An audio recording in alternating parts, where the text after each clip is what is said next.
Bienvenidos una vez más a otro episodio de Marca Salud. Este episodio del día de hoy para mí es algo mega especial, súper especial como el salami, como decimos los dominicanos. En esta ocasión tenemos con nosotras a un maestro de la medicina, a mi maestro de la carrera de medicina, al doctor Kenzo Yamamoto. Bienvenido, doctor. Muchas gracias. Muchas Déjame gracias por ese decir, aplauso. Ana, déjame decirte que él fue tu maestro, pero él es el doctor de mami, o sea que... Él es el doctor de muchos pacientes. De muchos pacientes, así es. Ya son muchos años. Vengo desde el 87, ya ustedes saben, en el 91 hice la especialidad.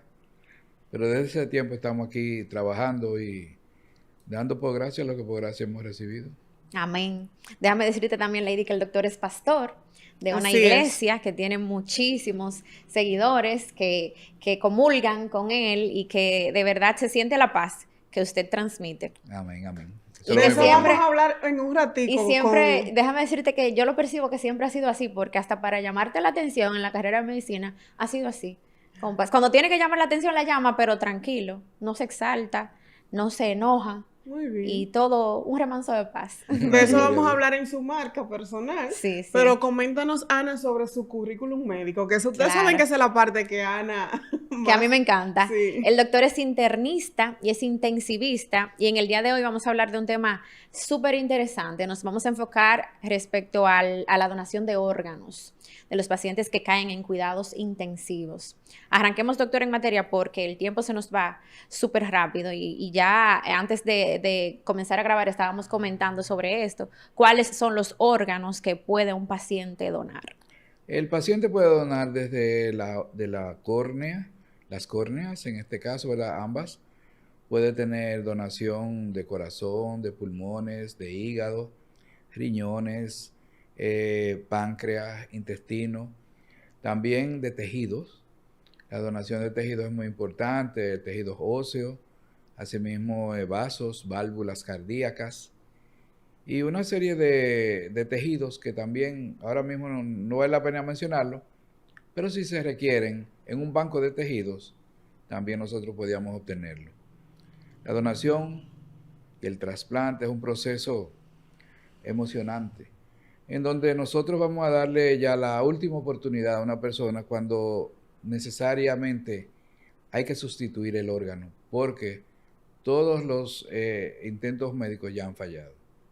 Y a pesar de que en nuestra población hay una alta tasa de pacientes que necesitan de diversos órganos, no tenemos una cultura de donación, no tenemos quizás la información, las herramientas para tener la conciencia y estar dispuestos a donar. ¿Cuál es el procedimiento a seguir para que un paciente, bueno, resaltando que se puede donar órganos pacientes vivos como también donantes cadavéricos? ¿Cuál es el proceso para que una persona pueda ser donante?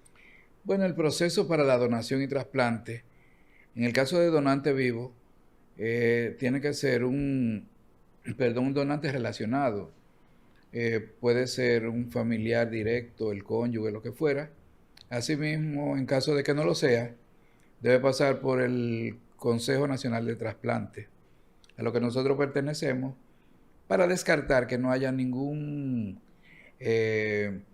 manejo en donde pueda haber interferencia económica o de poder, etcétera, etcétera. Eso es el donante vivo. Pero el donante cadavérico es aquel que un paciente tiene una muerte encefálica o una muerte cerebral y nosotros como coordinadores de trasplante somos los autorizados de cuando un paciente está en Glasgow 7, que es la escala que utilizamos para el estado de conciencia y ver cómo un paciente puede estar reaccionando a lo que es el sistema nervioso central de manera adecuada. Nosotros tenemos que entender que este paciente de Glasgow 7 hacia abajo, que es un paciente con una marcada disminución del estado de conciencia, pueda caer en la abolición tanto de las funciones de los hemisferios cerebrales como de los pares craneales que nos habla a nosotros, de una disfunción o una parada circulatoria cerebral a nivel de ambos hemisferios, a nivel de tronco, de mesencéfalo, de protuberancia, y después vemos que cuando esto está abolido totalmente, estas funciones, ya hablamos de que hay una muerte encefálica. Este paciente está muerto porque la muerte encefálica es la muerte. aunque su corazón sigue latiendo por el efecto de las aminas, y tiene que morir en un ventilador mecánico en donde la respiración se garantice para la perfusión adecuada de los órganos. Por eso es un lapso muy corto, que hay donde tenemos la muerte ya cuando está evidenciada clínicamente, pero está comprobada instrumentalmente, como es con un electroencefalograma, como es con un Doppler transcraneal, que nosotros lo hacemos al pie de la cama del paciente, o una prueba de flujo sanguíneo cerebral, que puede ser desde un angiotac, una arteriografía, lo que fuera, para nosotros ver que este paciente tiene una parada circulatoria cerebral. O sea, la presión de perfusión cerebral ha caído por debajo de los 60 milímetros de mercurio, en donde nosotros tenemos que la presión de perfusión cerebral es la diferencia que hay en la tensión arterial media menos la presión intracraneal. Entonces el paciente ya cuando va a caer en ventilación mecánica, se le informa a los familiares o se le pregunta más bien a los familiares si estarían dispuestos a que pueda donar sus órganos o en qué momento se puede... Generalmente nosotros, este paciente cae en ventilación mecánica por la causa que fuera. Puede ser un accidente cerebrovascular, puede ser un hematoma subdural o un hematoma epidural que tenga un trauma craneoencefálico, lo que fuera, un aneurisma que se rompió por una hemorragia subaracnoidea. Entonces este paciente, cuando vemos que disminuye el estado de conciencia, cuando se requiere de una ventilación mecánica, este paciente probablemente no se haya herniado ni haya hecho ningún edema cerebral importante, en lo que pueda caer en una muerte encefálica. Si el paciente cayera en muerte encefálica, porque hay un edema cerebral que no respondió al tratamiento acostumbrado, entonces este paciente ya cuando vemos que la presión de perfusión cerebral ha caído de una forma irreversible, en donde hay un deterioro rostrocaudal, un deterioro que va desde el mesencéfalo hasta lo último de la protuberancia y del bulbo, ya entonces nosotros entendemos que este paciente cursa con una muerte encefálica, que es la muerte. Entonces ahí en lo que lo declaramos con muerte encefálica, hasta que nosotros podemos hacer las pruebas de perfusión, entonces ahí es que entra el coordinador de trasplante, que es la persona que está capacitada para eso, para dar las noticias en situaciones críticas. Entonces nosotros hablar con la familia, que va a ser la familia más desdichada en el momento menos preciso, que nosotros vamos a hablar de eso, pero hay que hablarle. Porque detrás de ese cadáver hay dos personas esperando para ver cuando le ponemos una córnea. Hay una persona con un corazón que ya no puede más, que va a vivir. Hay otro que tiene un problema de fibrosis pulmonar, que quedaron ahora tantos con el COVID, etcétera, o personas que tengan enfermedad fibroquística o una mucoviscidosis, lo que fuera, ¿verdad? Un paciente que tenga una cirrosis o un cáncer hepático que haya que trasplantarle, un CHLC, un paciente con trastorno a nivel de intestino que haya que ponerle, pacientes diabéticos e insuficiencia renal que hayan que cambiar el páncreas y los riñones, entonces usted lo pone nuevo, porque le pone un páncreas nuevo que no va a tener diabetes y le va a poner los dos riñones nuevos que van a filtrar bien y ya lo va a sacar de diálisis y lo va a sacar de ser diabético. Pacientes que necesitan material de osteosíntesis, huesos, vasos, válvulas cardíacas, todas esas cosas. Son múltiples las vidas que se impactan con un solo donante. Impactamos más de 10 vidas, porque 8 con los órganos que podemos ponerle y con los tejidos podríamos impactar mucho más. Podríamos hablar casi de 20 gente. Y legalmente, por ejemplo, yo sé de personas que se colocan incluso una cadenita que dicen que están dispuestos a donar o una pulsera, están dispuestos a donar. Pero en el momento en el que realmente se presenta la eventualidad, ¿es válido este testimonio, esta disposición que tienen legalmente o tiene que ser algo ya...? Sí y no. Pero la respuesta vendría siendo no. Nosotros tenemos que siempre decirle en nuestro seno familiar que nosotros queremos ser donantes. ¿Por qué?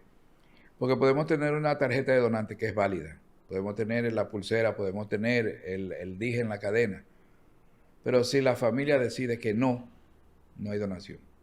Wow. Yo creo Mi- que ese es mi caso. Yo desde los 11 años le dije a mi mamá, yo quisiera ser donante. Si pasa algo, me gustaría que lo que sirva, los órganos que pueden servir para dar vida, como dice el doctor, se puedan donar. Y mami siempre me ha dicho, cuando tú no Que no. puedas decidir, yo no voy a donar nada de tu cuerpo. Y tenemos esa disyuntiva, que yo siempre he querido ser donante y ella dice que si está en sus manos, no lo haría. No, porque lo que tenemos es que concientizar a las personas. Creo que ahí no hay forma, pero siempre pensé en mi mente adolescente y luego crecí y vi que no cambié de opinión, Tú sabes que que yo pienso que hay que concientizar a la persona y considerar en el momento en el que puedo ser yo quien lo necesite, yo Ujú. estaría entusiasmada de que aparezca quien esté dispuesto a donármelo.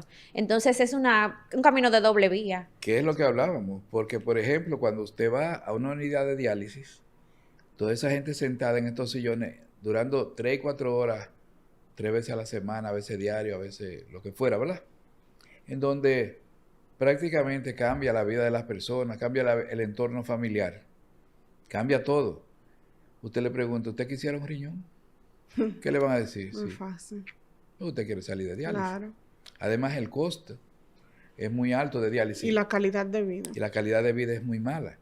Entonces, lo ideal es que nosotros pudiésemos trasplantar a aquellos que califiquen.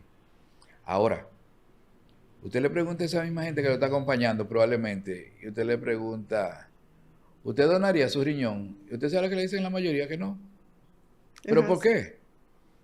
Porque hay negativas familiares que no tienen razón de ser, que me van a dañar mi cadáver, que ustedes van a hacer algo, que van a hacer negocios con eso. No. Nosotros tenemos que decir en nuestro seno familiar, yo quiero ser donante. Yo he tenido casos en donde los familiares no querían la donación, pero sin embargo me dijeron, mi padre quería ser donante y nosotros vamos a donar A respetar su porque memoria. queremos respetar su memoria, queremos respetar su voluntad. Él siempre dijo que quería ser donante. Y después que ellos vieron cómo fue la donación, me dijeron, si nosotros hubiéramos sabido que era así, nosotros hubiésemos donado desde el principio. Digo yo, bueno, gloria a Dios que donaron y supieron cómo es el proceso y ustedes pueden ser portavoz de que la donación es necesaria para que haya trasplante. Y sin donación no hay trasplante. Doctor, ¿y qué porcentaje de las familias que están en una sala de espera y que el coordinador de trasplante sale a comunicar esta desdichada noticia, ¿verdad? Porque nadie quiere perder un familiar, Claro. pero sale a hacer los trámites, a comunicar, a hacer ese enlace? ¿Qué porcentaje de familias acepta? ¿Qué porcentaje podemos ver que se niega o quienes entran en un proceso y luego se deciden? El porcentaje exacto no te lo podría decir porque no lo tengo a Ujú. mano en este año, pero las negativas familiares han sido altas en nuestro país. Ha habido circunstancias que han hecho que aumenten y por el mismo desconocimiento de lo que puede pasar, la misma falta de quizás educación en este sentido, nosotros tenemos muchas negativas familiares. Eh, Ahora tenemos mucho menos, pero tenemos que aprender que esto es una responsabilidad de todos. No solamente es el coordinador de trasplante. Yo soy una golondrina aquí en la región. Yo soy el Sí. coordinador de trasplante de la región 8. Pero hay más coordinadores de trasplante. Hay gente que conocen bien el proceso. Pero nosotros tenemos que empoderarnos de esto. Porque se nos están yendo mucha gente que no se tenían que ir. Así es. Porque no les estamos dando la oportunidad del trasplante. Y eso, en cuanto a la negativa familiar, tenemos que irla disminuyendo lo más que se pueda. ¿Cómo? Concientizando a las personas. Le tenemos que decir que el cadáver no se va a deformar, que eso Sí, es como una esa era cirugía otra pregunta. común y ¿Cuáles son los corriente. tabús o mitos alrededor de la donación de órganos más frecuentes en el área Lo misma, la descomposición o sea, que del podríamos cadáver? maltratar el cadáver, el mismo negocio que entienden muchas veces que son leyendas urbanas. Porque para un proceso de donación y trasplante, son muchos los profesionales que tienen que Que involucrarse, intervenir. incluyendo la sociedad. nosotros los comunicadores, ustedes tienen una responsabilidad grandísima en esto. Nosotros tenemos que informarle a las personas que es una necesidad. Porque hasta que usted no se ve en la situación y se ve en la sala de diálisis, o se ve ciego, o se ve con una cirrosis que ya no se puede hacer nada, que lo que queda es un trasplante, entonces nosotros decimos, wow. Y sobre todo que no es quitando oportunidad a esa persona. O sea, que lamentamos la situación en la que sucedió, en la que está, pero se va a perder. O sea, alguien que sí lo necesita puede perder la oportunidad y esa persona ya no lo va a usar más, ya va Se va a a pasar a dañar. Se va a descomposición. dañar, exacto. Entonces es como que si fuera por algo mejor que lo estamos rechazando, pero realmente es como hasta inconsciente en cierto punto, porque ya Sí. tú no lo necesitas. Tener Y algo que esa- puede serle útil a otra persona y y tú no, desecharlo. exactamente. Y Es ¿Por qué preferir no? nada simplemente más. ¿Y así. por qué? ¿Por qué no? Hay Porque gente no que dice, quiero. ¿por qué no? Pero ¿cuál es la razón? Que no. Bueno, pues tenemos Exactamente. que respetarlo. Sí, Pero claro. es necesario que nosotros entendamos que darle la oportunidad a mucha gente con un cadáver que se va a descomponer en unas cuantas horas es algo que nosotros tendríamos que pensar. Ya es una ley en nuestro país. La ley de trasplante existe. Entonces, desde el 98 ya nosotros tenemos esa ley. Y tenemos dos organismos que son el Consejo Nacional de Trasplante, al cual pertenecemos, y también el Instituto de Coordinación de Trasplante, que es el órgano ejecutor, en donde se hace toda la logística en cuanto a lo que es donación y trasplante. Se llevan las estadísticas y se tiene el control de todo lo que es donación y trasplante en el país. Quiere decir que las herramientas están, lo que nos Están. falta es la concienciación de la población realmente. Y tenemos que empoderarnos todos para que esto pueda ser una realidad. Porque esto es como la Cruz Roja. No hay gente tan pobre que no la vaya a, que no la, como tan rico que no la vaya a necesitar, ni tan pobre tampoco que no lo vaya a pasar. Entonces nosotros tenemos que saber que eso es así. Así es. Nosotros en un momento determinado podríamos necesitar un órgano, cualquiera de lo que estamos Sí, aquí cualquiera hablando. se nos puede presentar la necesidad. Y si tuviéramos un sistema desarrollado como en Europa, en Estados Unidos, fuera mucho más fácil. Hay gente que ya tienen, aquí gracias a Dios tenemos una lista de espera, tenemos donantes, tenemos un equipo que se mueve a cualquier hora, no por dinero, Ujú. porque eso hay que gustarle, Sí. porque lo que se le da es un incentivo muy poquito, que esto debiera, o sea, los gobiernos debieran Tomarlo en invertir mucho más en esto. Por ejemplo, en Europa, en España, que es el modelo mejor que tenemos en el mundo, el modelo español, yo veo que no escatiman esfuerzo en eso. Yo vi una vez la tarifa que costaba en el jet privado que nos mandaban a buscar los órganos de La Coruña a Pamplona, y cobraban 35.000 euros solamente el Wow. flete. Allá no escatiman No. ni nada económico ni esfuerzo. Y fue a buscar unos pulmones de una joven que donó para ponérselo a otro joven que estaba esperando en los pulmones por una insuficiencia respiratoria, por una fibrosis quística.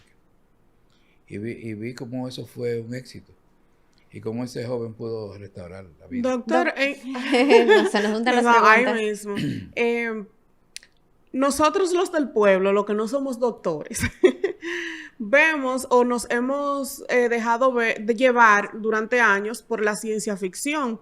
Incluso tenemos ahora mismo en Netflix una serie que se llama Pálpito o A Corazón Abierto, en la que fácilmente hacen un trasplante a corazón en un furgón hecho, que llevaron médicos. ¿Es posible en la vida real realizar un trasplante de un órgano tan fácilmente? No creo. No creo. O sea, nosotros tenemos que tener el mantenimiento del donante de una manera que es muy frágil.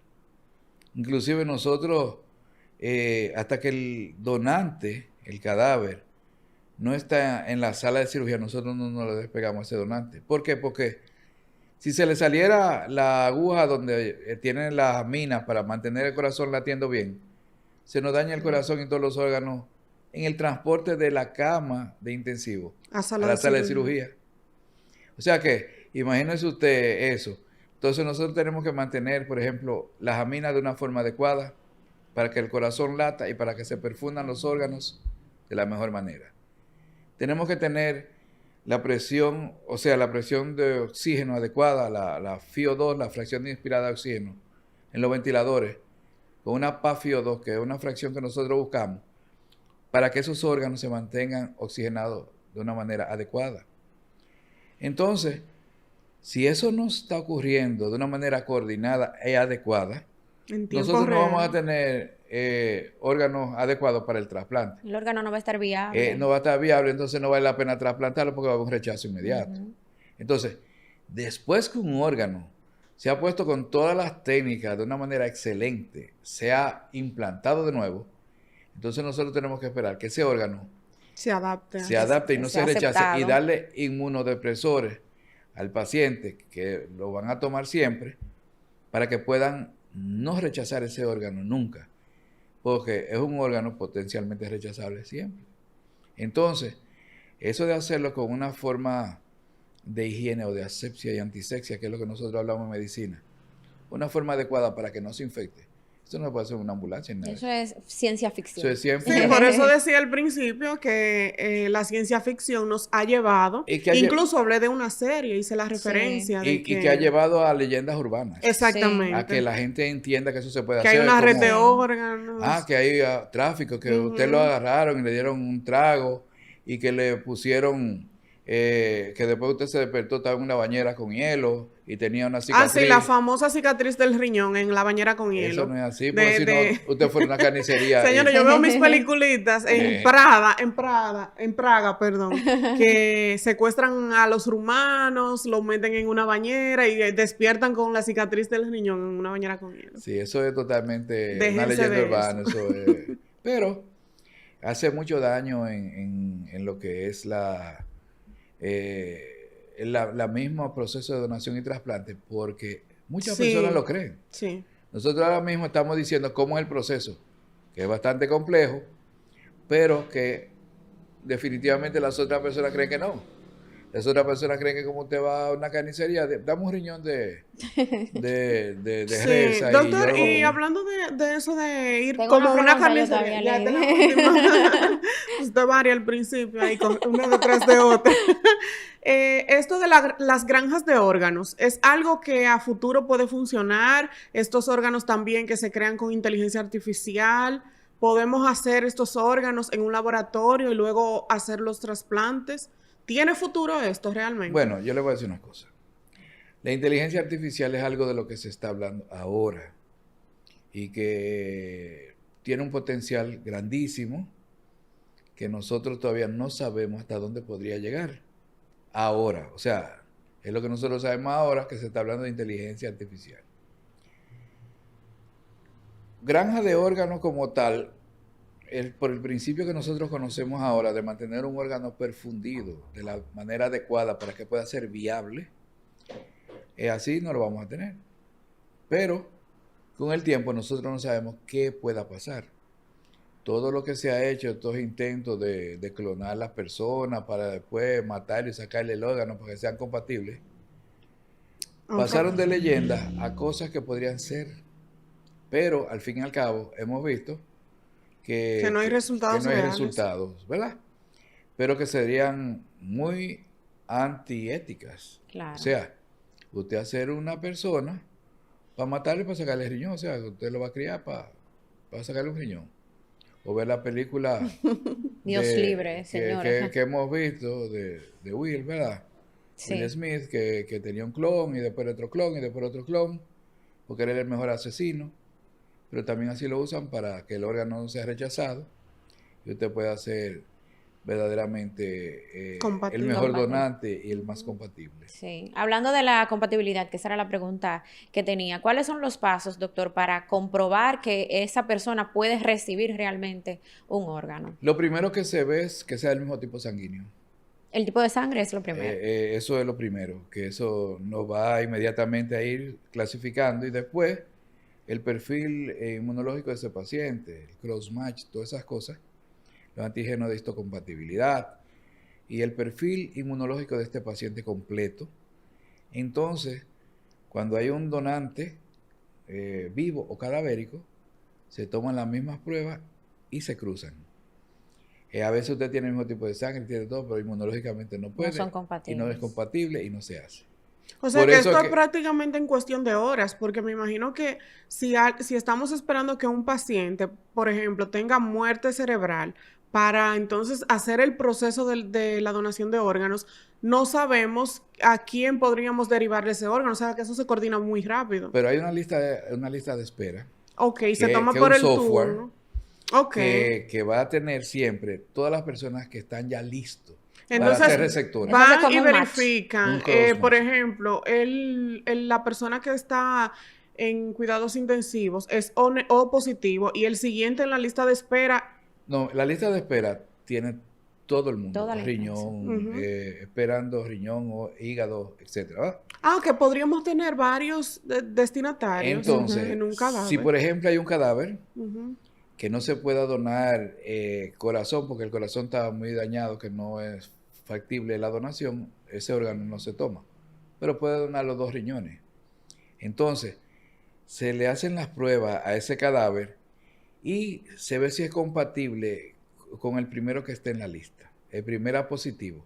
Si ese A positivo es compatible inmunológicamente con ese, entonces se le da ese. Pero en la lista va a estar de primero siempre el más joven, el que tenga más tiempo en esto, el que tenga una prioridad tal o cual. Ujú.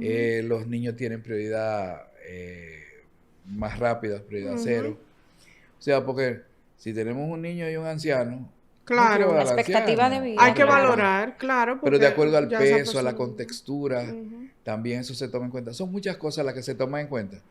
Y si este individuo califica, lo llaman y no está en el país, se llama al otro inmediatamente que sigue en la lista. Claro. Y el software de la lista Depurando. lo va depurando hasta que se tienen siempre los receptores más adecuados y los que van listos. Por eso, Por en eso es que pueden pasar mucho Mucho tiempo en una tiempo. lista de espera. los trasplantes, por ejemplo,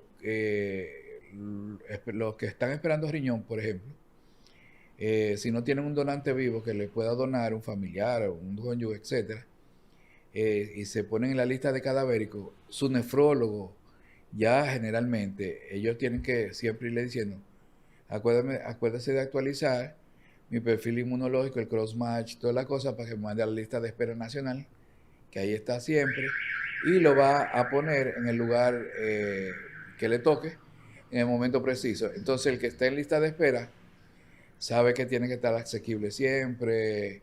Antes se le ponía un beeper, ya con los celulares te lo encuentras rapidísimo. Que no puede estar en el país, pero por ejemplo, si tiene un problema infeccioso fuerte que esté interno por H por R, no se le puede hacer trasplante. Hay que Ahí buscar al también otro que se... sigue. Ujú. Wow. Entonces pierde esa oportunidad en ese momento. O sea, hay muchos Son factores. muchísimos factores que el que no está en el medio manejando todo esto, ¿Cree que eso es cree que una es cuestión súper... que es como una Ujú. carnicería que usted va a buscar un riñón y se lo pone? Eso Sí. no es así. Ujú. Doctor, ¿y cuál es el órgano que más se trasplanta aquí en República Dominicana? Bueno, Wow, qué pregunta. Apláudanle a Ana. las córneas y los riñones son los que más. Córnea y riñones. Sí, porque las córneas, como es tejido prácticamente ya, es más fácil. Pero el órgano que más se trasplanta es el riñón y los donantes vivos es una de las formas que más se hace, pero también con donante cadavérico. Y conocemos casos incluso de personas que reciben de la esposa, de Sí, algún familiar sí, conocido sí. y andan cada uno con un riñón. Y Así viven es. bien Y así. Un viven, acto de sí, amor, sí, Sí, sí. totalmente. claro, Es un acto altruista, Así en es. Claro. donde eso se hace por amor solamente. claro. Incluso después, lo que decimos que estamos dispuestos a donar, incluso después de muerto, es un acto de amor que estamos Claro, haciendo claro, también. claro. Sí, Así es. doctor, no puedo dejar pasar el tiempo porque se nos va rápido, pero tengo que hacerlo, de hablar un poquito de su marca personal. O sea, hasta el que no es de aquí sabe quién es el doctor Kenzo Yamamoto. ¿Cómo se logra esto? Y hasta sin decir el apellido, Sí, solamente hay que decir dicen el doctor- Kenzo y ya todo el mundo sabe quién Así es. es. Bueno, yo creo que eso es una cuestión que hay que primero tener la gracia de Dios, porque Amén. no hay mucha gente con mucha capacidad que a veces no lo tiene, pero definitivamente es esfuerzo, porque la Biblia dice, esfuérzate y sé valiente. Nosotros tenemos que ser esforzados y el ser esforzado conlleva que sea un poquito más de fuerza que lo que habitualmente hacemos. Así es. Eso es Pero, otra... ajá, lo importante de esto también es la persistencia. Primero, temor de Dios, que es la sabiduría, que así que se define. Inteligencia es conocimiento de Dios. Pero la persistencia es algo que nosotros tenemos que tener claro. Y es algo que yo le hablo a mis hijos, le hablo a mis discípulos siempre. Nosotros tenemos que ser persistentes. El sol no sale a la misma hora todos los días, ni da el mismo calor, ni da la misma luz. Y nosotros tenemos que ser constantes en esto. No es que cuando yo estoy contento, las cosas yo las voy a hacer bien, y el día que no estoy de buen humor, las cosas yo las voy a hacer como yo entienda. No, la gente no tiene ni que saber cómo yo estoy. Yo tengo que ser siempre lo mejor. Y tengo que ser excelente. Yo creo en la excelencia. Y creo que nosotros tenemos que ser persistentes, excelentes. Y tenemos que ser conscientes. No todo el mundo va a aquilatar lo que tú eres ni lo que tú haces. Y nosotros no tenemos que trabajar para eso. Pero sí todo lo que tenemos que hacer tiene que ser como para el Señor. Porque hay mucha gente, uno no le va a caer bien a todo el mundo. Ni Jesucristo le cayó bien a todo el mundo. Claro. Eso lo Entonces, decimos siempre nosotros. usted le va a caer bien a un grupo de gente, otro no le va a caer bien. Otro grupo de gente lo va a odiar. Y Así también como, así con su trabajo. Hay gente que va a valorar su trabajo, hay y gente que otros no no lo lo... Que no, valoran. así mismo Porque es. lo más bueno es no valorar este trabajo, que era lo que hablábamos ahorita. Yo le tengo que dar valor a mi trabajo. O sea, mi trabajo tiene un valor. Y siempre me acuerdo de un gran vegano que dice que hay que hacer las cosas con arte y con amor, pero no por amor al arte. Así Nosotros es. tenemos que hacer las cosas bien hechas. Pero de esto que vivimos. Y tenemos que hacer lo mejor. Todo el mundo ha tratado de echar el trabajo de un médico por el suelo. Y eso yo lo veo todos los días. Y tratar de decir, no, que hasta una máquina hace eso. No, las máquinas no lo hacen porque si no las aseguradoras tuvieran un viaje de máquina y nos sacaran a nosotros de circulación. Las cosas son diferentes. Nosotros somos profesionales que con la experiencia hemos podido hacer lo que la ciencia dice y en base a las estadísticas nosotros podemos corroborar lo que estamos haciendo. Doctor, no se me puede quedar esta pregunta. ¿Por qué pastor, pero también médico? Bueno, el pastorado llegó en un tiempo en donde ya yo era médico, ya yo era especialista. Y un día salí a buscar diversión y me fui para donde unos grandes amigos que amo mucho, que ya eran cristianos, y los encontré a todos muy locos, yo dije. Están como loqueteados toditos, porque después que ellos parrandeaban muchísimo, ahora Ahora son cristianos. son cristianos, están metidos en una Se iglesia. convirtieron. Y yo que andaba buscando diversión, yo dije, bueno, yo llegué al sitio como equivocado, porque como que no era lo que yo andaba buscando, pero eso fue en la ciudad de Miami. Y allá encontré al Señor porque ahí fui con uno de ellos. Ellos no me invitaron a la iglesia. Ellos se quedaban conmigo, se turnaban. Se quedaron conmigo acompañándome. Yo fumaba, yo tomaba, hacía muchas cosas.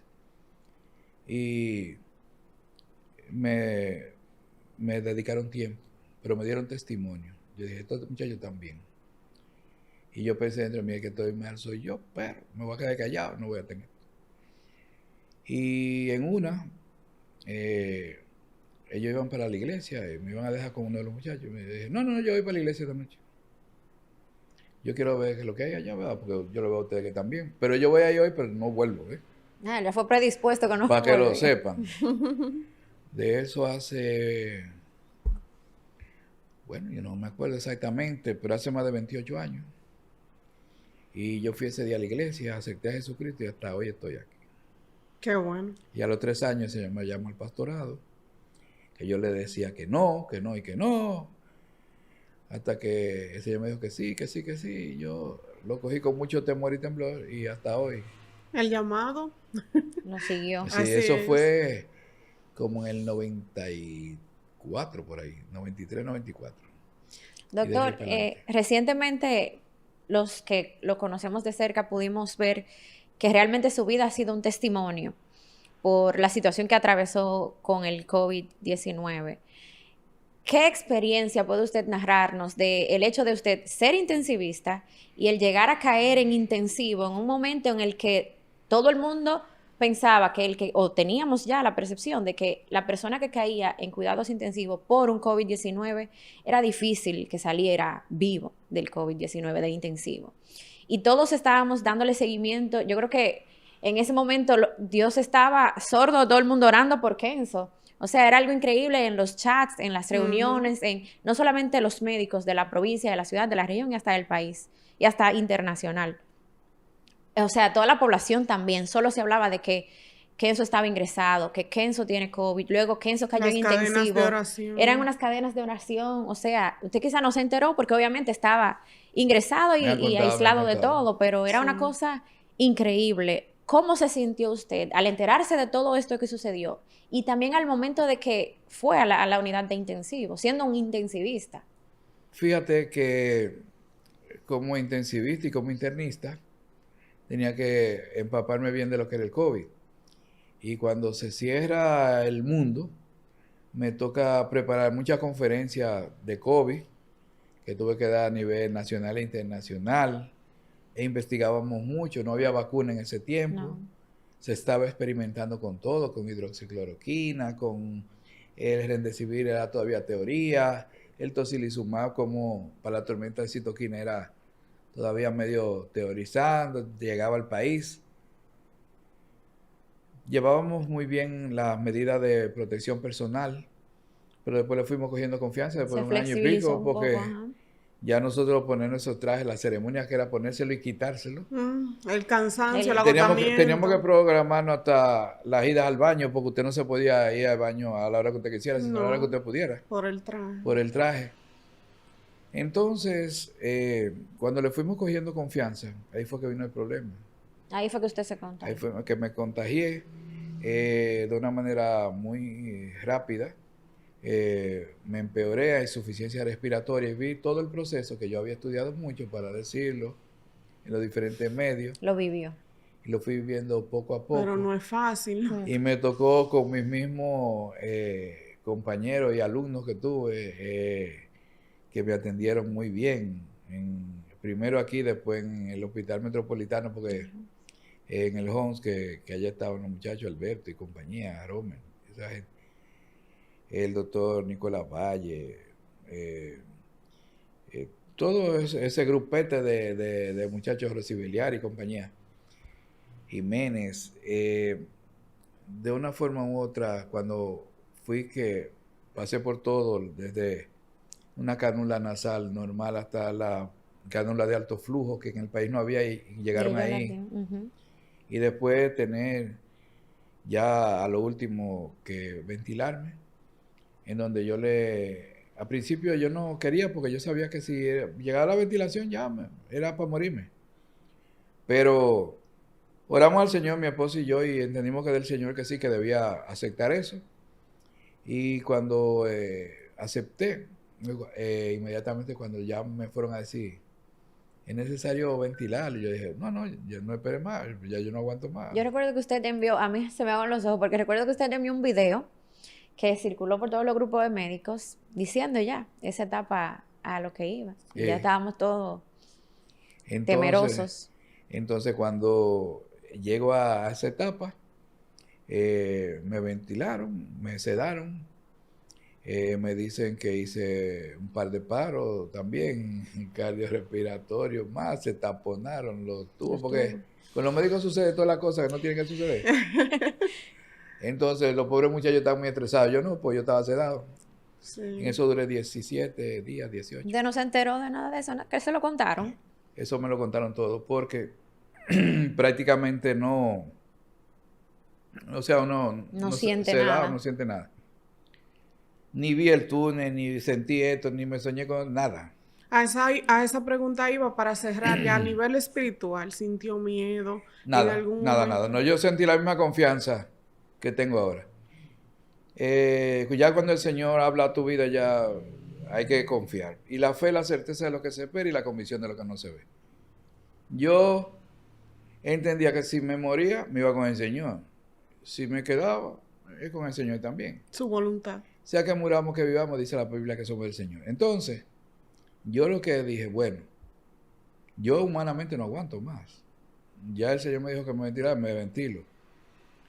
A los 17 días, a los 18, cuando me van a despertar, está mi esposa, María, y Alfe, mi hijo, que es hijo mío también, que me dice, ¿y cómo te sientes? Y yo, bien, pero no puedo hablar porque tenía una traqueotomía, le digo con la cara que bien.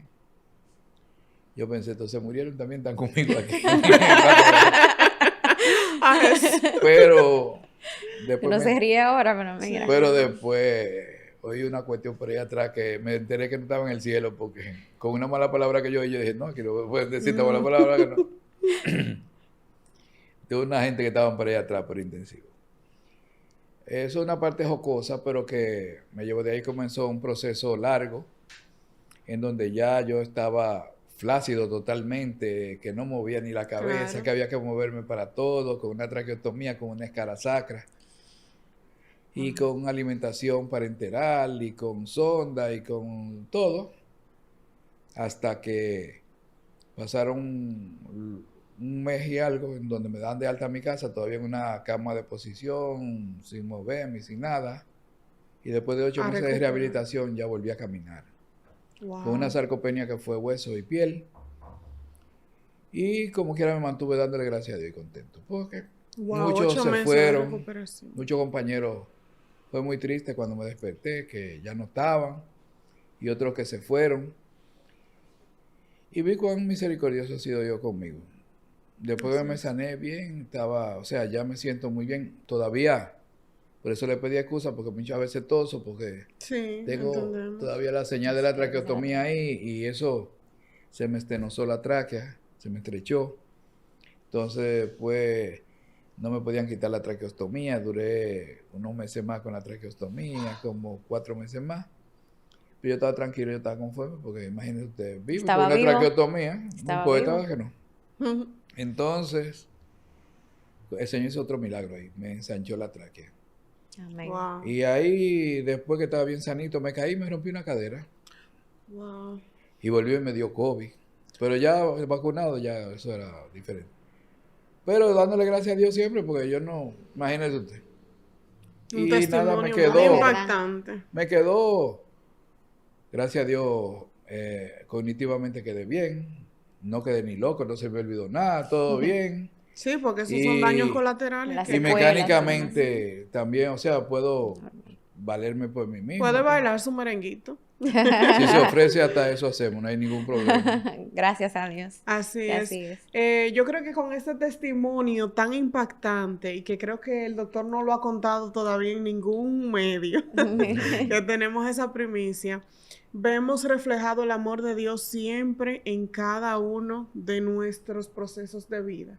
Y ver cómo el doctor dice que no sintió miedo en ese momento, sino que ya él estaba a la voluntad del Señor, Confiado. confiado porque es buena y perfecta, como el doctor sabrá.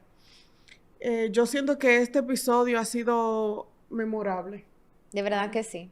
No era de esperarse menos, teniendo Así un es. maestro aquí con nosotras. De verdad que le damos las gracias por compartir sus conocimientos con nosotros, como lo ha hecho siempre desde que da clases en la universidad y en todo el ámbito que se desenvuelve, que siempre está buscando enseñar, llevar la información, conocimientos, que todo el mundo estudie, que se prepare, que llegue la información a la población. Este tema tan importante que tratamos de la donación de órganos, que seguiremos más adelante también contribuyendo con llevar la información, rompiendo fronteras.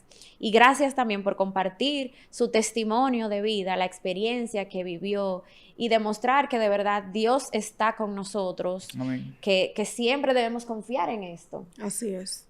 Gracias, gracias, gracias a ustedes también por seguirnos, por suscribirse a nuestro canal de YouTube, por escucharnos también siempre en Spotify y en Apple Podcast. Y recuerden que también estamos en Instagram y en TikTok. Lady. Así es, ya Ana lo dijo. Recuerden activar la campanita para que le lleguen las notificaciones, doctor. Muchísimas gracias por la invitación. Estoy verdaderamente más que agradecido y contento de que haya un medio como este para que nosotros podamos difundir Todas esas verdades que el pueblo necesita conocer y tener conocimiento, porque aquel pueblo que no tiene conocimiento ni conoce sus verdades tiene que volver a repetir la historia. Así es. Así es. Bye. Gracias. Bye bye.